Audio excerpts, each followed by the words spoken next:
Ibyiza by Rwanda niko yise mwazuka bag umutumwe gufata indabizi neza ko nawe muri iyi minsi uri kwibaza impamvu Dorcas atari kugaragara ariko Vestine akaba ari we uhora ari kumwe na Irene. Hano nabona ko nawe atishimye kubwo kutaba kumwe na mukuru we. Twizere ko na Dorcas azongera kugaragara vuba cyane. Aharenze uti emoji tubiri ariko mereza buretse gato. Ingegero kuri Facebook ivuze ngo iki? Hari butari kugaragara niwe Vestine cyangwa Dorcas. Nyamari kuko biri kose ngo yongeye kugaragara ntumbaze ngo ni Vestine cyangwa Dorcas. Inyarwanda iti umurimbyi nibozo kuramya no guhimbaza Imana ishimwe Vestine asabye abakunzi we kwirinda bayobya ku makuru amuvugwaho atangazwa n'abitira amazina ye. Abivuze nyuma y'igihe acecetse. Yego acecetse koko. Ubwo niwe VEVE warabuze rero ndabyumvise. Okay, kabaye none ngo kongeye kabaye. Twari tuzi ko naho burya ndaje gato pa. Ahubwo kamyanzika na Eliane irakoze wa The New Times ku itariki 21 Kanama ariko Kamana 2025 mu Bwongereza rutomo yati the gospel music is enjoying a meteoric wave of new talents having a breakthrough that barely existed in a decade. Utabo ni bande hamwe abasi VEVE na Dorcas. Ahubwo nukomeza inkuru yavugaga habitwa Alicia na Germaine. Uyu munyamakuru kazi na umecerana y'abafasha bagereranya nabye biva mu kirere byakumuriro ati meteor wave. Mbese ugenekereje yaragize ati mu gisata cya gospel bari kwafiringa impano zityaye nkizi ntizarukaga kugaragara mu kinye 10 gishize. Mana Eliane sha uyu namugira inama yo kuguma mu mafilime gusa haranga mbere bamba swe gusa umva naka ngaka. Siblings Germaine and Alicia ufite imana making waves in the gospel music scene with their new song titled Rugaba. Uwo ni Joseline Gasengeri wa The Gospel Time ku itariki 8 Kanama 2024. Atabavukanye Alicia na Germaine ufite imana bakomeje guhungabanya gospel nyarwanda binyuze mu ndirimbo yabo bise Rugaba. Yego Rugaba rwagisha Rugaba imana y'u Rwanda utambaza niba ariyo baririmba. Ibyo kuba bari kuyihungabanya ndavuga gospel byirengagiza ahubwo rata nawe utu twaguciye mu matwi. Ni impanga za Vestine na Dorcas ahubwo bigana Vestine na Dorcas nako barimba kimwe nka VEVE na Dorcas bati nkubwo ni gute Alicia yigana akigana insokozo y'umusatsi nkabyo bitamuhagije akagereka intego y'itambaro bati yewe niyo yawe twikunda VEVE wacu sha kuba mwembe ufite nyashi iconze neza bireke oyas abafana ntimurengere namwe bati yasutse ibituta shawe uracyara gaturage kirubavu kuminatirere ntacu wazitubwira. Ikindi kandi VEVE wacu yifitiye umugabo w'umuvetero ufitanye isano na Turoresha ngo nibyo dabase kuri babase wabo baravukanaga. Ndavuga Idrissa Durago na Capitaine Ibrahim Traore. Kurundi ruhande abandi batarisha wacu ni mwiza ntabwo yisukije nka VEVE waguye na Koene ADP. Arisha wacu ni mwiza na seka neza byanakura ba mukeragendo. Sinzi niba ujye ubitekereza bikagora kubyumvisho. Yasinzi niba bijya bikora kumva ko inzozi zazo gukira bidatinze zasora. Ndabizi wanyurwa no kujya mu ndege ukagarukana ibibanza n'ibifunwa byuzuye ifaranga bidasigaye. Ikiza nuko ukene ibintu bike kandi cyane. Ukene visa yawe ukanakenera icyitwa ofereta. Iyi ni yaba ari gutumira bukazi. Ikigo agency iragusuza. Kimo agency iragusaba kuyiwo mutwaro nayo ikagutwaza. Dore ko bigenda. Niba ushaka visa uguhesha akazi muri Qatar bagane. Buretse gato wasanga ushaka visa idahenze yo gutembera ahantu hatandukanye. Byose bikorwa ku mvuto nka FEVE muri Kimo agency. Nibikiri ingenzi ko itikende gikuvani wawe ujya kuyiga oya. Kimo agency bigukora byose utavuye iwawe mu rugo. Muri make na Kimo agency service uzibona hafi kubura. Flight ticket booking, ugufatira ikendege, visa advisory, bakugira inama z'ukuntu wabona visa, assistant tourism, bafasha abashaka gusura no gutembera u Rwanda n'ibihugu bitandukanye ku isi ndetse udasize nabifuza kubona akazi hanze y'u Rwanda. Kumushari mwiza nabigira neza kuri imwe muri izi nimero maze byoza ari inzozi zawe bibimamo neza mu kanya nkako guhumbya. Until next time.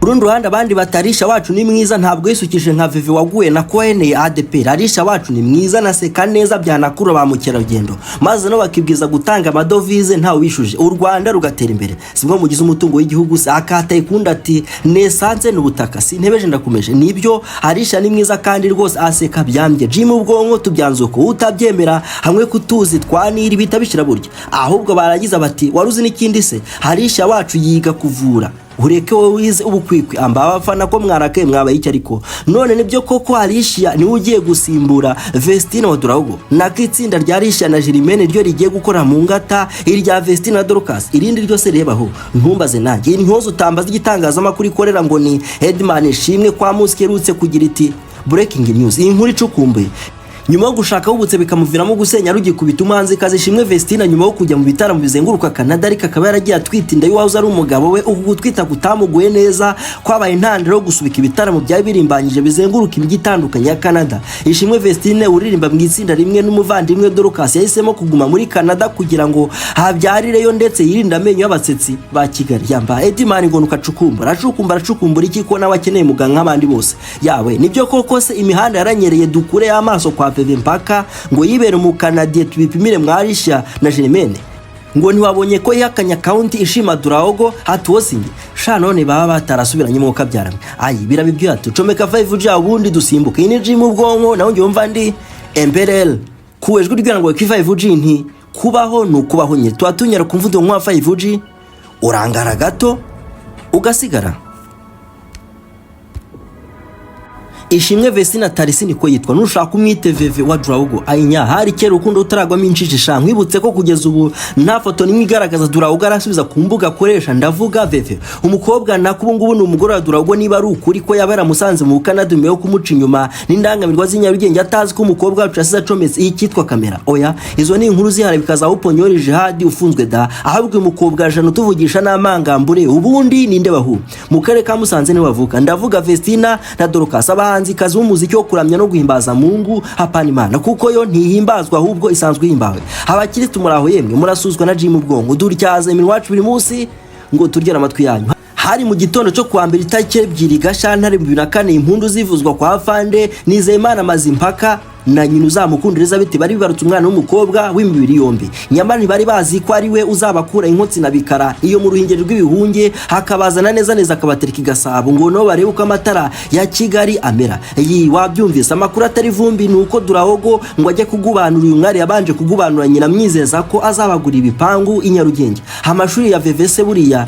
ni ingenzi kandi diplome yaramaze kuyibona nubwo banza ngo ari gicupuri uti hapani yo guteka ahubwo Idirisa Duraogo ubwo ntuzi ko ari diporo umukobwa wese abategereje se sawa yarayibonye nubwo ngo itamuguye neza ngo Duraogo byari gisoda yavanyemo kekarengeda hababaje byawe. Oya nako yavuze ko niyongera gushaka nawe uzamuhosha ngo bikunde ngwirene wapi namaze. VEVE tuvuga yize guteka kuri International Technical School ahantu muri umuntu we Kamekazi Dorcas arangirira amashuri.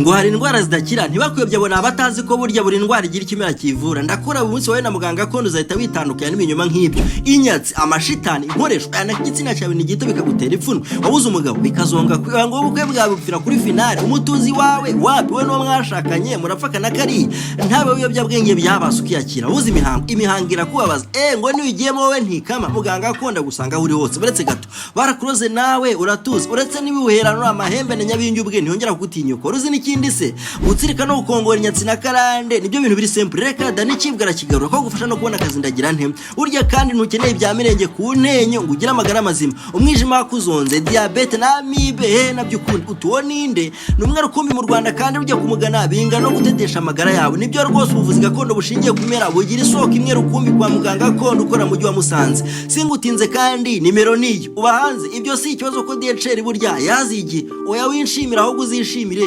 kubanguka. Until next time.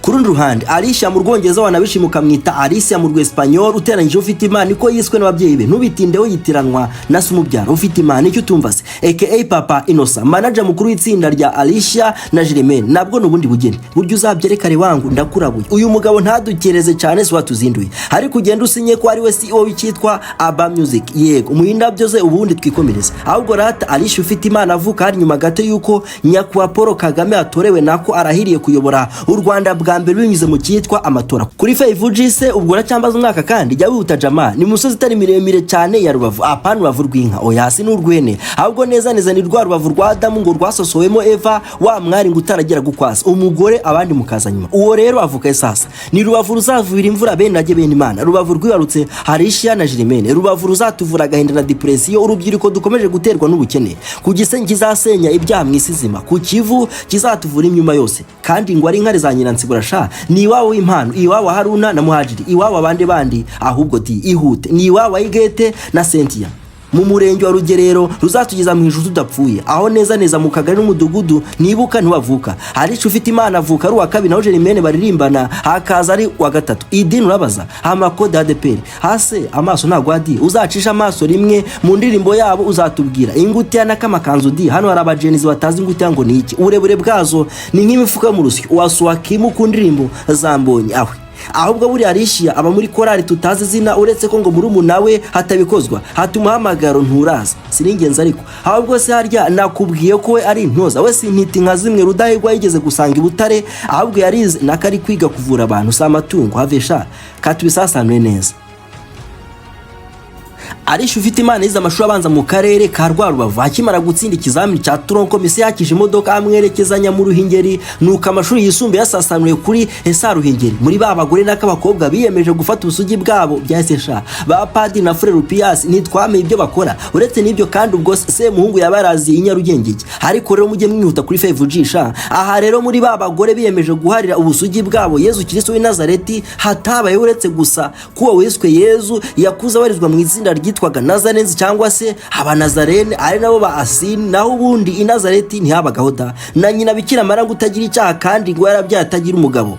Hanyuma se umuveje wiswe Marika Gaburiyeli akaba ari umugore rero Gaburiyeli nyine. Ibyo ntibindeba ni Mariya umubyeyi mutagatifu wa Yezu n'uwayo akomeza abasabire. Ngengira mama wundi utarongo gasaniki Rwanda ngo herutse no kuza kubasura i Musanze rero we n'umuhungu we Yezu mu giti cy'umurotembo nako ngo ni putosha n'inturuso. Uku ni foto yahimbwe muri 300 iboneke abanyaruhengeri, nabyo ni ibindi bibazo. Aho rero kuri Esa niho Alicia amaze imyaka 3 bamucanganyisha mu masiyanse, ari nako bamucangamo akantu ka mutagatifu rimwe na rimwe. Yize PCB physics, chemistry and biology, n'ubugenge butabere n'iminyabuzima nawe n'ubundi bugenge. Ngaho nyumvire n'abandi bana bigukwikwi umeto na muyango bakigira hego ukigora wiga siyanse hoho ibahubwo Alicia akirangiza gucunga PCB yesabwa buruse ya leta ngo agenda akabyinzozi ze zo kumuganga ibyitwa medicine and surgery. Amakuru ansumira nuko ari mu mwaka wa 3 ati nivanga soza muhumure imyaka iri utakurusha umurabyo.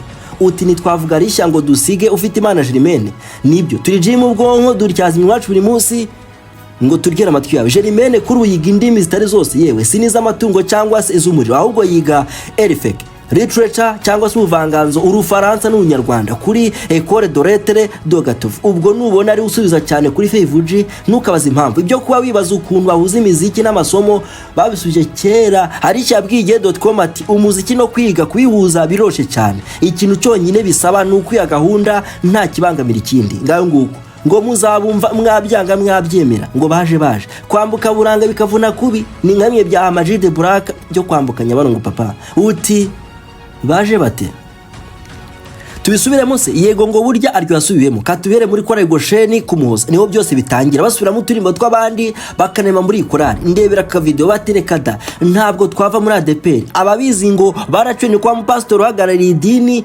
yabasuye duharutse gutangaza di bimwe mara mbabwira nti icyo uzaba cyo muragendana mu mezi 18 nibwo utudukobwa twari tukiri utubondo twahuye na Irene muri ndahabi nawe ku mutima mwiza yisanganiwe mwiza. Yego mwiza nyine ni n'umuhanga cyane uyu muji kudesha po kuri Irene muri ndahabi Yesu abashoramo ati gura nabo n'umugisha blessing. Ubwo yabwiraga Tayikundahiro Irene muri ndahabi Morodekayi ekikasha makokero nkamwemera nawe kinyamwuga gake wisahinda bareke bavuge ukora akazi. Uwo ni Irene muri ndahabi. Ubwo simbuka urenga iby'agacano k'abana urenga igitaramo cyabo cya mbere nako cyanyuma muri ka Kigali, ariko haruzi ko na ko Kigali yitabye iki gitaramo sha minyonisi bireke mwana iyo bacanzemo yebo na usisite amaneno y'abahetazi ashirivuga njye. Ariko nikunda imwe Dorcas arimbamo ngo yemwe abakiri kure y'ijwi ry'ihumure ku mariba y'intonganya yo oya nishidikanya sinyizi zina nkunda kuguza. Vestine Dorcas ni bazima cyane wabyanga wabyemera. Makeup sibyo ni ibiki ko tutabizi nawe se numva babivuga nakarumujya mwisiga oya kwisiga tugomba kumera nk'uruhande. Baratangiye bati urufatiro rwa rugaba rugira amajyana baza rwagisha rugabo sinyobye abakiristo kandi disiwe. Ahubwo barugiye bati wa mugabo ubabwira ko ari umugabo nawe ni ikindi kibazo none kuki atari umugore mbese. Bati muzi n'ikindi se buryo uwo mugabo agira ihumure. Baranje bati uriyo inkisi Imana cyangwa bungusha. Bati ndahiriwe ikomeje kwaryohana bisokoresha amapiano bise ibendera. Izo zose ni indirimbo za mu mazina y'ikinyarwanda gitomoye. Ariko se twavuga twagira ubundi tutwana twaje dute ubundi byagenze bite katubyinjiremo neza. Wirengagize kubavuka i Rubavu, wirengagize ko bashatse gupapuza niyo Bosco Vestine Dorcas ngo sibyo sawa. Ubwo ntuzi ko uriyo ari wafashe kuyandika se ahubwo ambara filime birengeze ko ari utuyobe maze nkwibwire uko isi wabyara ari producer ikirenze kuri ibyo akaba hari umuhanzi ariko waheze underground ngo afite imiziki yo kubwate bose babishona usigaye wiririmbira pom pom ariko ngo kugera i Kigali byaranze i Kigali yageze no kuri basese basi imiziki ngo yagarukiye mu rugerero birarangira sasa rero nyuma yo gukora kuri VEVE kubera gucyana gym ubwonko cyane mwe mbona mbabwira ni gym ubwonko ni amoxicillin Papa Innocent aka producer akimara kubona uburyo abakobwa be bombi barimba kurushago na Israel Mbonyi cyane kandi koko ngo yesa bisinyaho nako abandikira indirimbo ayita urufatiro maze abajyana muri studio ati umunsi umwe numvise baririmbana numva ni byiza mbajyana muri studio dukora indirimbo ya mbere yitwa urufatiro ni nanjye wayanditse nzi ko nzayiririmba ariko numvise ukuntu abana baririmba byambye ndayibihera ngo nuko byagenze babaje mu kibuga batarwiyambitse nako basenze kandi koko ngo intego yabo international si rubavu gusa reka da ngo barabizi neza ko Kigali bamaze kwifata amazuru n'amatwi hoho yiwe sawa ngo ntabwo abonye ko bageze kwayo gubireke mwana Irene yabimye ikigano kuri MI urumva yakibase wapi mwana muri gospel ngo barafashanye n'ikimenyimenyi ngo nta rutima rubi rubamo arewe nzabandura ni mwene nzaba nita nyamara ahubwo rata utuntu n'utundi sasa VEVE dukure amaso ngo byaranze utibyiki iby'urugo uretse ko nashaka kubigarukaho reka witwa Bosco Empire na Pastor Claude ngo barabizeho gacwawe icyo tuzi nuko abandi batahukawe atatahutse ubu Canada ngo bwaramuryohanye uretse ko abamotari batabuze kubesha ko yesa afata rutema ibicu yerekeza muri Burkina Faso iwabo wa Drogo reka no motari none abwiye umunsi nyuma yo kwa account yise Vestine na Drogo family ku Instagram ifashe ifoto ya Drogo munsi cyutiye itagibura kumubera cyane kari umugabo w'igikwerere yarangiza ikarenza utugambo twiza mu Rwongereza utomoye utabura kubona ko ari AIT my husband is more than just a partner he is my peace my strength and my greatest blessing his love patience and support make every day brighter through good times and hard moments he stands by me with respect and care I'm grateful for his heart his commitment and the life we are building together I'm truly blessed to call him my husband umva tugambo sha ureke bimwe byanyu iti umugabo wanjye si umfatanya bikorwa gusa na amahoro yanjye imbaraga zanjye n'umugisha wanjye ukomeye urukundo rwe ukwihangana kwe n'inkunga ngenera n'inkunga bituma buri munsi uba mwiza kurushaho mu bihe byiza no mu bihe bigoye ahora ari ruhande rwanjye anyubaha kandi anyitaho nishimira cyane umutima we ubwitange bwe n'ubuzima turi kubakana hamwe mu by'ukuri n'umugisha kuba nitwa umugore we ababisame hejuru bahise bafatwa n'ikinga bati twarabisengeye Imana ishimwe ubwo byagarutse ku murongo iby'urugo rw'umwana wacu bidaciye isaha imwe VEVE wanya wese yigaragaza aciye kuri account ye yanyawahita yongera kutubabaza ati oya nibabayobye uyu singe uwari yaracecetse basi twamenye ko agihumeka nabyo ni byiza akimara kubinaga kuri story ye na Irene muri ndabi nkurebere inyungu za Vestine Dorcas habikora ikitwa repost ahubwo rata isi bo bati itsinda rya Vestine Dorcas ryegukanye igihembo cha best Gospel Artist muri IMA Awards 2025 ni igihembo batwaye bari bahatanye n'abarimo Israel Mbonyi Prosper Nkomezi na Papi Clever na Dorcas byumve neza bakubise insho Mbonyi Prosper Nkomezi wanze muheto na Papi Clever na Dorcas Irene ngo ntari mu kazi mwamwanga azakomeza kwita dukoni kunda rega burya ngo nasenga mwana Irene sha umwana wo mu Gatsata bazumubwira iki ni 001 mu manager uti kwa Alicia na Germaine bite turiyo cyane rimwe umunyamakuru y'abajeni bagera bakunze Alicia ati sindakura muri umuntu wa Germaine nabati ubwo ni grand sœur hatarakura nge nakura nte nanjye nawe ngira yego nyamara icyo batazi nuko gym ubwonko tubizi neza cyane ko bakuze gukura niki nimwe mubizi ahubwo se urabimenye ko naho ngiye bigeze Rubavu bakwita dukoni kunda batwaye igikombe cyabo cya mbere buriya ngo nyuma yo kubirebera ku butagaro hejuru abakemura mpaka basanze ari bo best gospel artist mu irushanwa Rubavu Music Awards and Talent Detection ryabaye muri Gicurasi 2025 kadusoze zuri Alicia na Germaine bateye intambwe igana ku rwego mpuzamahanga mu muziki banateguza igitaramo uwo ni Mupende w'inyarwanda ku itariki 5 Kamena 2025 Mupende koko muri inkuru ya Mupende tutazi abapendana nabo rero abakobwa beza bati twifuza gukora album abakunzi bacu bazajya bagenda babibona byose banifuza kugera ku rwego mpuzamahanga bati turifuza ko byaba international ubutumwa bukagera hose birumvikana tuzadukora indirimbo no mu zindi ndimi kandi ibyo ngo nubu ntibadohoka Mupende wabo bapendera sana ku ite 15 Mutarama none yakoje barye muri bintu mukongeza gake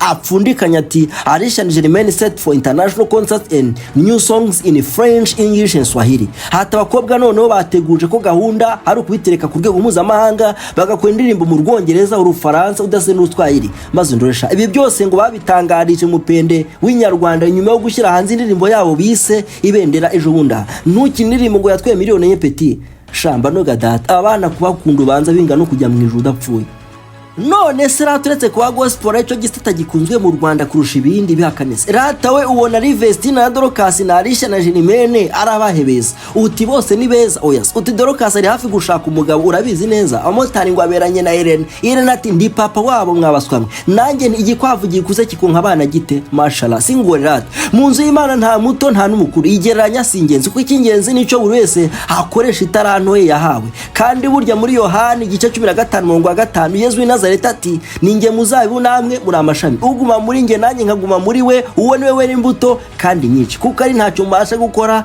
mutamfite muri amashami mwese badi nuko dusoje ndabasabira ngo Imana y'u Rwanda n'amazima batazima muhorane murabeho kandi until next time.